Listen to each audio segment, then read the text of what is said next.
नमस्कार विद्यार्थियों, पौधार ग्रुप ऑफ एजुकेशन में आप सभी का हार्दिक अभिनंदन है। आज अपन यहाँ चर्चा करेंगे भारत के भौतिक स्वरूप के बारे में। फिजिकल पार्ट इन इंडिया यानी भारत का भौतिक स्वरूप। देखो, भौतिक स्वरूप, भारत के भौतिक स्वरूप को अपन देखें तो यहाँ भारत के विभिन्न भौतिक स्वरूप आपको नजर आएंगे। भारत के भौतिक स्वरूप की अपन चर्चा करें तो भारत को मुख्यतः 6 भौतिक भागों में अपन विभाजन करके देख सकते हैं। भारत के भौतिक स्वरूप की अपन बात करें तो मुख्यतः 6 भाग जो बनाए हैं भारत के भौतिक स्वरूप के, वो इस प्रकार है। देखो, सबसे पहले अगर अपन बात करें तो भारत के भौतिक स्वरूप में ये भारत का मैप है जो आपके सामने दिख रहा है। और इस भारत के मैप में अगर अपन देखें कि भारत के भौतिक स्वरूपों को, तो सबसे पहला जो भौतिक स्वरूप है वो आपके है ये हिमालय पर्वत प्रदेश। यानी कि हिमालय पर्वत प्रदेश ये पहला भारत का भौतिक स्वरूप है। और इसका अगर अपन देखें, ये विस्तार है हिमालय का। हिमालय अगर अपन देखते हैं तो हिमालय का विस्तार आपको पता होना चाहिए कि हिमालय भारत के उत्तर पश्चिम से दक्षिण पूर्व की ओर फैला हुआ है। इस विस्तार से ये हिमालय प्रदेश हो गया। ये एक पहाड़ी प्रदेश यानी पर्वतीय प्रदेश है जिसे अपन महा हिमालय के नाम से भी जानते हैं। तो पहला भौतिक स्वरूप भारत का अपन देखते हैं हिमालय पर्वत श्रृंखला। अगर इसी के पास अपन देखेंगे तो ये दूसरा जो भौतिक स्वरूप है ये आपको दिखेगा विद्यार्थियों। ये हिमालय से निर्मित यानी कि हिमालय से नदियों द्वारा निर्मित जलोढ़ मृदा से बना हुआ ये दूसरा भौतिक स्वरूप है भारत का, जिसको अपन कहते हैं मैदान। यानी कि इसको उत्तर का विशाल मैदान भी कहते हैं। इसे सिंधु गंगा और ब्रह्मपुत्र के मैदान के नाम से भी जाना जाता है। यानी कि ये दूसरा भौतिक भाग है भारत का जिसे अपन उत्तर का मैदान या सिंधु गंगा ब्रह्मपुत्र का मैदान कहते हैं। तीसरा जो इसका मुख्य भौतिक भाग है वो आपको ये दिखता है, ये देख रखा है कि ये है आपके भारत के यहाँ, ये है प्रायद्वीपीय पठार। ये त्रिभुजाकार आकृति में जो ये बच्चा है इस भूभाग को अपन कहते हैं प्रायद्वीपीय पठार। यानी कि तीसरा मुख्य भौतिक भाग है भारत का जो है प्रायद्वीपीय पठार। प्रायद्वीपीय पठार। चौथा जो भौतिक भाग है विद्यार्थियों वो है आपने नाम सुना होगा कि यहाँ भारत के एक विशाल मरुस्थलीय क्षेत्र है जिसका विस्तार पंजाब, हरियाणा, राजस्थान और गुजरात तक माना जाता है। और ये 33 सागर का अवशेष रहा है।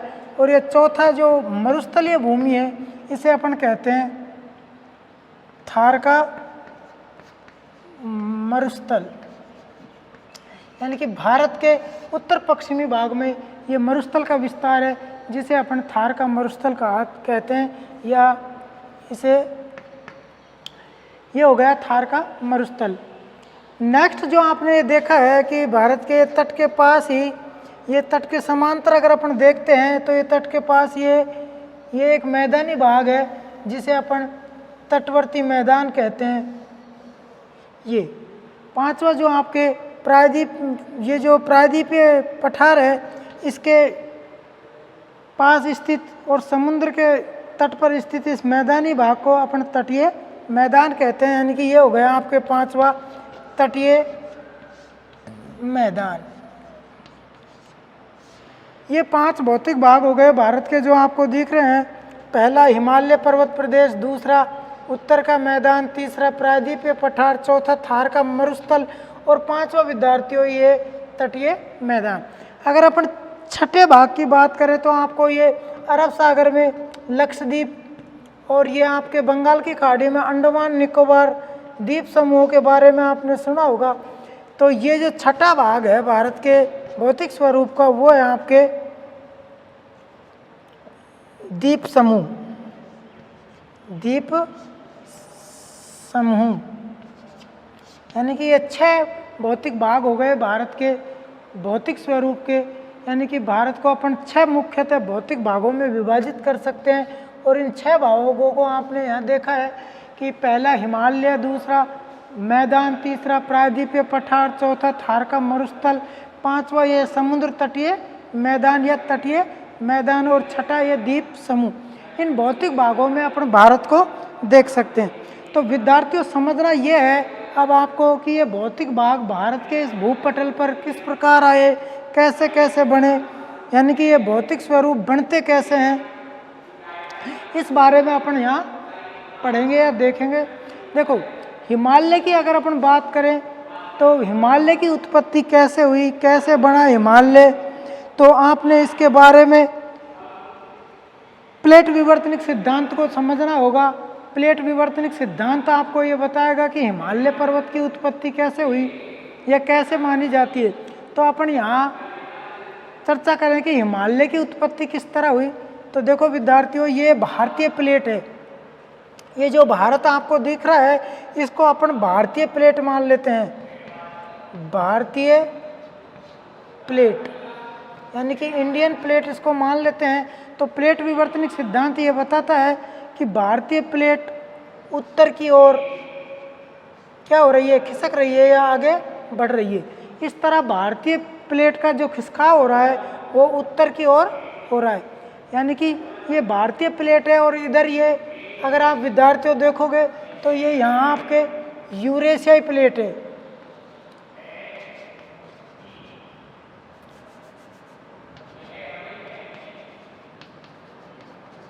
ये यूरेशियाई प्लेट है। यूरेशियाई का मतलब है कि यूरोप और एशिया की जो प्लेट है उसको सम्मिलित रूप में यूरेशियाई प्लेट कहते हैं। ये भारतीय प्लेट जब यूरेशियाई प्लेट से टकराई तो यहाँ एक अभिसरण क्षेत्र बना। अभिसरण यानी कि अभिसरण क्षेत्र का मतलब है जब दो प्लेट आमने सामने आकर इस तरह टकराती हैं। जब दो प्लेट आमने सामने गति करती हैं तो वहाँ उसको अपना अभिसरण कहते हैं। यानी कि भारतीय प्लेट और यूरेशियाई प्लेट के अभिसरण से हिमालय पर्वत की उत्पत्ति मानी जाती है। क्योंकि हिमालय आज जहाँ है वहाँ पहले टैथिस सागर स्थित था। टैथिस सागर यह अपने विद्यार्थियों माने टैथिस भूसन्नति थी। इस टैथिस भूसन्नति में अवसाद जमा हुए। इन अवसादों के जमा होने से और ये प्लेटों के अभिसरण से ये टैथिस भूसन्नति में वलय पड़ा और इस वलय के कारण हिमालय की उत्पत्ति हुई। टैथिस भूसन्नति में वलय पड़ने से हिमालय पर्वत का निर्माण हुआ। टैथिस भूसन्नति के कुछ अवशेष आज भी अपन को राजस्थान और यह गुजरात यहाँ देखने को मिलते हैं। राजस्थान में स्थित थार का मरुस्थल, खारे पानी की झीलें, ये सब टैथिस भूसन्नति के अवशेष माने जाते हैं। इस तरह विद्यार्थियों अपन ने देखा है एक छोटे से उससे कि प्लेट विवर्तनिक सिद्धांत हिमालय की उत्पत्ति को इस तरह बताता है। दूसरी अपन बात करें मैदानों की, तो मैदानों का निर्माण होता है जलोढ़ मृदा से। किससे? जलोढ़ मृदा से। यानी कि अपन बात करें कि मैदानों का निर्माण किससे होता है, मैदान किससे बनते हैं, तो जल के द्वारा बहाकर लाई गई जो मिट्टी होती है विद्यार्थियों उसी को जलोढ़ मृदा कहा जाता है। और जलोढ़ मृदा से निर्माण होता है किसका? मैदानों का। मैदानों का निर्माण जलोढ़ मृदा से होता है। और इस जलोढ़ मृदा को मुख्यतः दो भागों में विभाजित किया जाता है। यानी कि जलोढ़ मिट्टी को अगर अपन देखें तो इसे दो भागों में बांट दिया जाता है। जलोढ़ मिट्टी दो प्रकार की होती है विद्यार्थियों। इस जलोढ़ मृदा का पहला जो प्रकार है उसको अपन कहते हैं क्या? बांगर। नाम सुना होगा आपने ये बांगर। और दूसरी जो जलोढ़ मृदा होती है उसे अपन कहते हैं खादर। तो जलोढ़ मृदा दो प्रकार की होती है, बांगर और दूसरा खादर। जो विद्यार्थियों नई जलोढ़ मृदा होती है उसे अपन खादर कहते हैं। नई जलोढ़ मृदा यानी कि नई, जो हर साल बाढ़ के पानी द्वारा या वर्षा के जल द्वारा जमा की जाती है, उसे अपन नई जलोढ़ मृदा कहते हैं। उसी नई जलोढ़ मृदा को अपन खादर कह सकते हैं। और जहाँ हर साल बाढ़ का पानी नहीं पहुँचता, यानी कि प्राचीन जो जलोढ़ मृदा होती है, जलोढ़ मृदा होती है, उसे अपन बांगर कहते हैं। जैसे अपन यहाँ मैप में देखते हैं तो आपको पता होना चाहिए, गंगा नदी है, ये यमुना नदी है, ये आपके कोसी नदी है, तिस्ता नदी है, ये सोन नदी है। ये नदियाँ वर्षा के जल को हर साल, वर्षा का जल इनमें बहता है और उससे नई मिट्टी जमा हो जाती है। यानी कि इन नदी घाटियों के आसपास जो प्रतिवर्ष नई जलोढ़ मृदा आती है वो क्या होगी, वो खादर मिट्टी होगी। तथा इन नदी घाटियों से दूर, जैसे अपने पश्चिमी राजस्थान में है, या दूर स्थित जो जलोढ़ मृदा है वो होगी बांगर। यानी कि ये जहाँ हर साल वर्षा का जल या बाढ़ का जल नहीं पहुँचता या नई प्रॉपर्टी मृदा की नहीं जमा होती, उसे अपन बांगर कहते हैं। यानी कि प्राचीन जलोढ़ मृदा जो पहले कभी वर्षा जल द्वारा लाकर जमा की गई थी, वर्तमान में कोई नई परत देखने को नहीं मिल रही, तो उसको अपन बांगर कहेंगे। और जो हर साल नई मिट्टी आके जमा होती है उसे अपन खादर कहेंगे। तो यहाँ विद्यार्थियों अपन ने मैदान के बारे में पढ़ा था।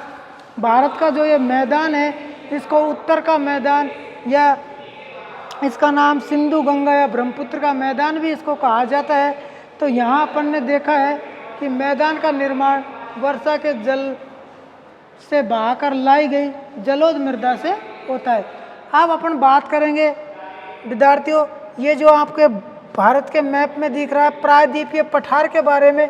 तो प्रायद्वीपीय पठार को अपन देखते हैं तो ये भारत के दक्षिण में स्थित है और ये दक्षिण में ऐसे त्रिभुजाकार आकृति में स्थित प्रायद्वीपीय पठार है विद्यार्थियों।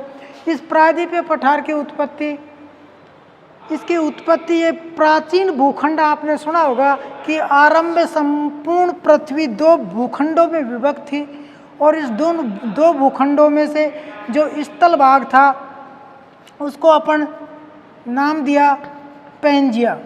यानी कि संपूर्ण स्थलखंड एक था। वैगनर का सिद्धांत इसे बताता है कि ये पैंजिया संपूर्ण स्थलखंड। इस पैंजिया का धीरे धीरे विखंडन होने लगा। पैंजिया दो भागों में बट गया।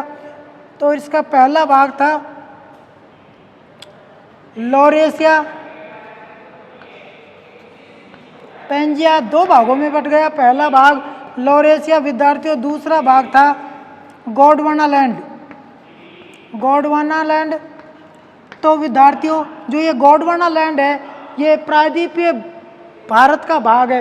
यानी कि गोंडवाना लैंड आगे जाकर के कई भागों में विभाजित हो गया, जैसे ऑस्ट्रेलिया, प्रायद्वीपीय भारत,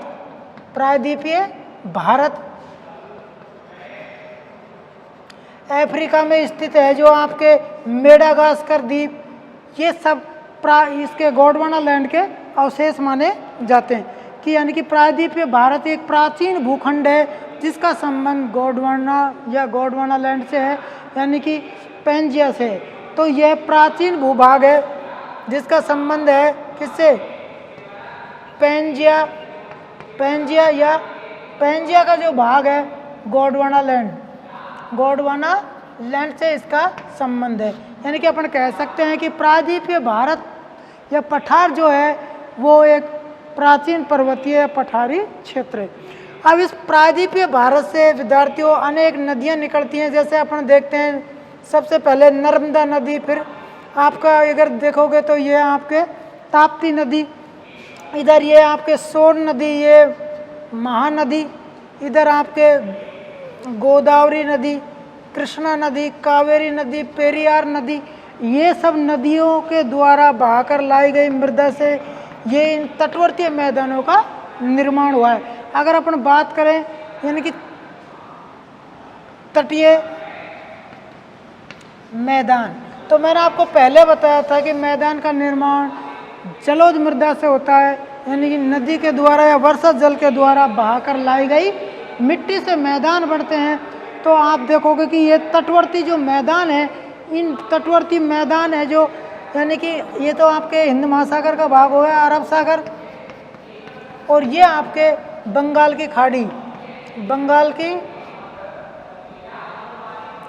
की खाड़ी। तो विद्यार्थियों आपको देखना है ये दोनों भाग किसके हैं, हिंद महासागर के हैं। हिंद महासागर के ये दोनों भाग है, पहला भाग है अरब सागर, दूसरा भाग है बंगाल की खाड़ी। और जो ये मैदान है, तटवर्ती जो मैदान है, जो इस हिंद महासागर और प्रायद्वीपीय भारत के बीच में स्थित है।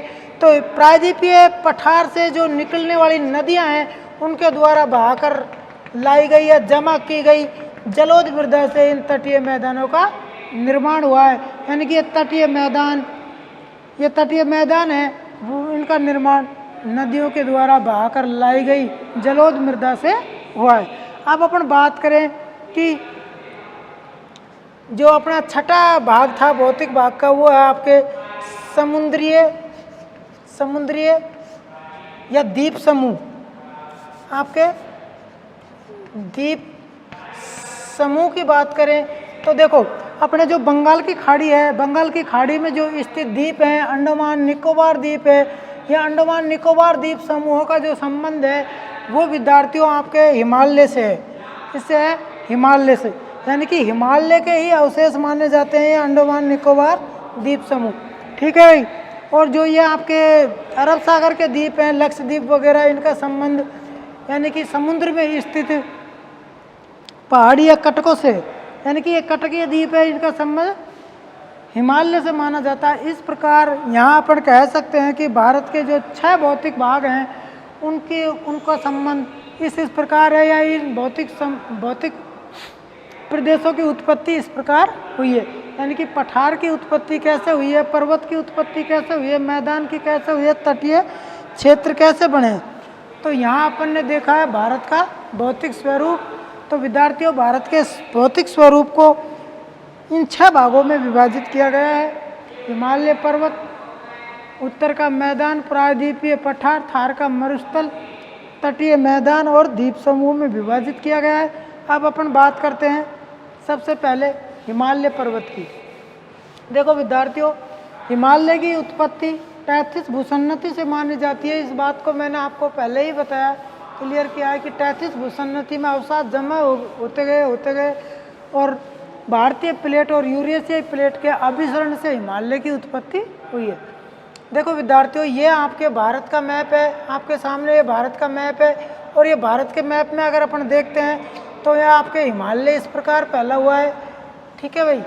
ये भारत के मैप में अगर अपन हिमालय को देखेंगे तो हिमालय का ये विस्तार है। तो देखो, हिमालय को इस प्रकार विभाजित किया गया है कि सबसे पहले आपको ये हिमालय है, ये आपके जम्मू कश्मीर में यहाँ फैला हुआ। यानी कि हिमालय को भी मुख्य रूप से हिमालय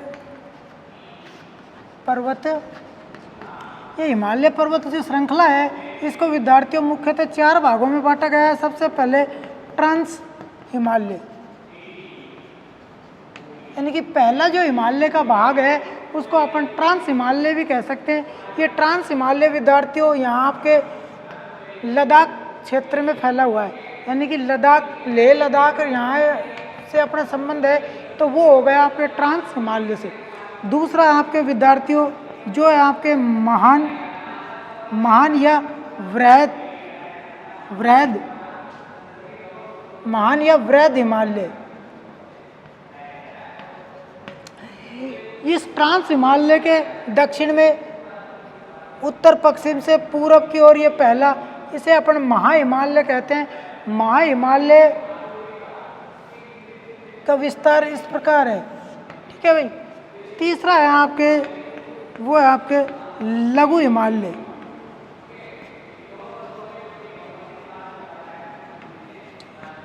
ये महाहिमालय के दक्षिण में स्थित है, ये आपके लघु हिमालय। और चौथा आपके है, वो है आपके शिवालिक हिमालय। शिवालिक हिमालय और विद्यार्थियों शिवालिक हिमालय का जो विस्तार है वो आपके लघु हिमालय के दक्षिण में, ये आपके शिवालिक हिमालय का विस्तार है। इस प्रकार ये चारों भाग हो गए। सबसे पहले ट्रांस हिमालय एक नंबर पे, दूसरा महा हिमालय, तीसरा लघु हिमालय और चौथा ये आपके शिवालिक हिमालय। इनका क्रम इस प्रकार है। इसी तरह इसी प्रकार हिमालय का विभाजन प्रादेशिक आधार पर भी किया गया है, यानी कि नदियों के आधार पर या क्षेत्र के आधार पर भी हिमालय को बांटा गया है। तो देखो हिमालय का विभाजन अगर अपन क्षेत्र के आधार पर या नदियों के द्वारा किया गया है तो वो इस प्रकार किया गया है कि सबसे पहले आपको हिमाचल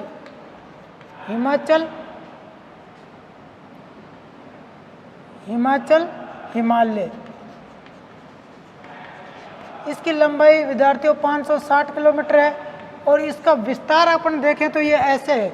ये जो हिमाचल साइड के स्थित, यानी कि यहाँ एक नदी है और इस नदी का नाम है सिंधु नदी, और यहाँ आपके एक दूसरी नदी है सिंधु की सहायक नदी, इसका नाम है सतलज। यानी कि अपन कह सकते हैं सिंधु नदी तथा सतलज नदी के जो बीच का ये क्षेत्र है इसको अपन हिमाचल हिमालय कहते हैं।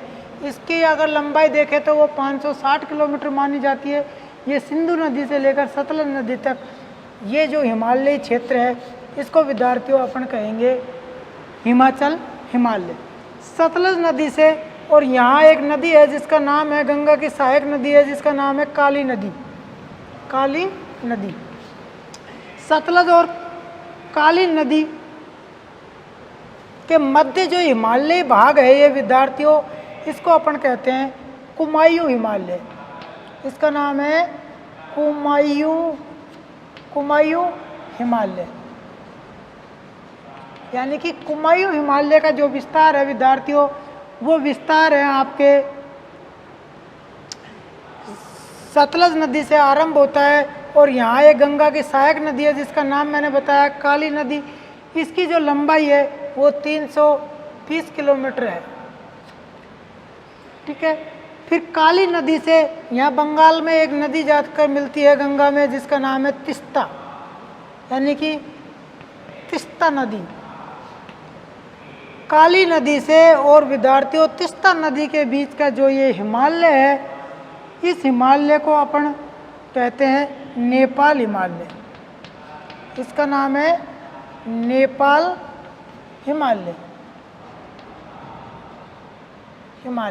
और इसका जो विस्तार है विद्यार्थियों वो काली से तिस्ता नदी तक है। यहाँ आपने एक देश देखा होगा, इसको देश का नाम है नेपाल। इसको कहते हैं अपन नेपाल हिमालय। और नेपाल हिमालय की जो लंबाई है वो है 800 किलोमीटर के लगभग। ठीक है। और बाकी जो है तिस्ता नदी से यहाँ असम में एक नदी बहती है जिसका नाम है दिहांग नदी, यानी कि तिस्ता नदी से लेकर के और दिहांग नदी तक का जो ये भाग है इसको अपन कहते हैं असम हिमालय।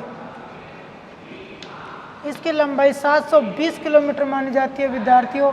यानी कि इस प्रकार अगर अपन देखें कि हिमालय को प्रादेशिक आधार पर इसका विभाजन देखें तो सबसे पहले हिमाचल हिमालय यानी कि सिंधु नदी से सतलज नदी तक, दूसरा आपके कुमायूं हिमालय सतलज नदी से काली नदी तक, तीसरा आपके नेपाल हिमालय काली नदी से तिस्ता नदी तक, और चौथा आपके ये असम क्षेत्र है यानी कि असम हिमालय। ये आपके तिस्ता नदी से लेकर के असम में स्थित दिहांग नदी तक का जो क्षेत्र है इसको अपन कहते हैं विद्यार्थियों असम हिमालय। इस प्रकार हिमालय को देखें तो ये आपके हिमालय का विस्तार या विभाजन हो गया। यहाँ विद्यार्थियों आपको देखना है कि हिमालय की अगर अपन लंबाई के बारे में बात करें तो हिमालय की लंबाई जो है वो है आपके 2400 किलोमीटर। 2400 किलोमीटर हिमालय की जो लंबाई मानी जाती है वो लंबाई है इसकी। अगर हिमालय की चौड़ाई के बारे में बात करें तो हिमालय की चौड़ाई विद्यार्थियों अलग अलग है, यानी कि इसकी चौड़ाई 460 किलोमीटर से लेकर के आपको 150 किलोमीटर तक मिल जाएगी। यानी कि यहाँ इसकी चौड़ाई ज़्यादा है और जैसे जैसे आप पूरब की ओर जाओगे इसकी चौड़ाई कम होती चली जाएगी। यानी कि अपन देखते हैं कि इसकी लंबाई अगर देखें तो ये 2400 किलोमीटर लंबा है और एक धनुषाकार में फैला हुआ है। लेकिन इसकी चौड़ाई के बारे में अपन देखें तो इसकी चौड़ाई यहाँ उत्तर पश्चिम में थोड़ी ज़्यादा है, जैसे जैसे पूर्व में आएंगे इसकी चौड़ाई कम होती चली जाएगी। इस तरह विद्यार्थियों अपन ने यहाँ हिमालय की लंबाई चौड़ाई के बारे में पढ़ा है। हिमालय वैसे भारत के लिए सबसे अच्छा या भौतिक स्वरूप माना जाता है, क्योंकि ये भारत के भूभाग को यानी कि साइबेरियाई ठंडी हवाओं से बचाता है, यानी कि भारत को एक अच्छा कृषि प्रदेश बनाता है। अगर अपन बात करें कि दूसरा है आपके जो मैदान, उत्तर का मैदान, तो इस मैदान के बारे में अपन अगली वीडियो में पढ़ेंगे। आज के लिए इतना ही, बहुत धन्यवाद।